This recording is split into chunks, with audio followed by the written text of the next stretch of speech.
নমস্কার, কেমন আছো সবাই?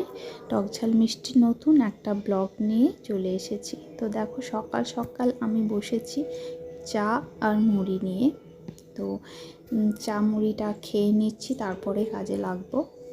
তো আর বাবা যায় প্রত্যেক দিন হাট, মানে বেড়াতে যায়, সেখান থেকেই সবজির বাজার করে ফেরে। তো আজ নিয়ে এসেছে শসা আর বিনস।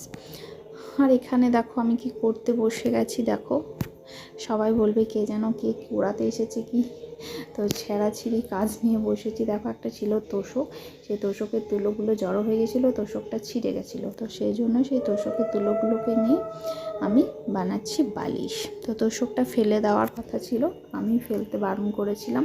তো তোষকের কভারটাকে ভালো করে পরিষ্কার করে নিয়ে আমি সেই কভারটা দিয়েই বানিয়ে নিলাম বেশ কয়েকটা বালিশ। তো ফেলে দেওয়া জিনিস থেকে কিছু হলে তো বেশ আনন্দই লাগে, তাই না? তো চলো দেখো সন্ধ্যাবেলায় চলে এসেছি। আজ বানাবো হচ্ছে কিছু পিঠে, পায়েস পিঠে। তো শীতকাল মানেই তো পিঠে পুলি খাওয়ার দিন, তাই না? তো সেজন্যই চালটা আমি মিক্সিতে বেটে নিচ্ছি, আর এদিকে কড়াইয়ে বসিয়েছি নলেন গুড়ের পায়েস। তো পায়েস পিঠে খেতে বেশ ভালোই লাগে। তো চালটাও বেটে নিলাম, আর এখানে দেখো আমার পায়েসটাও তৈরি হয়ে গেছে।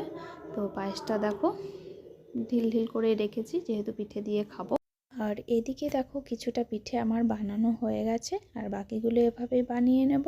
সবাই ভালো থেকো, সুস্থ থেকো। দেখা হচ্ছে আবার একটা নতুন ব্লগে। বাই।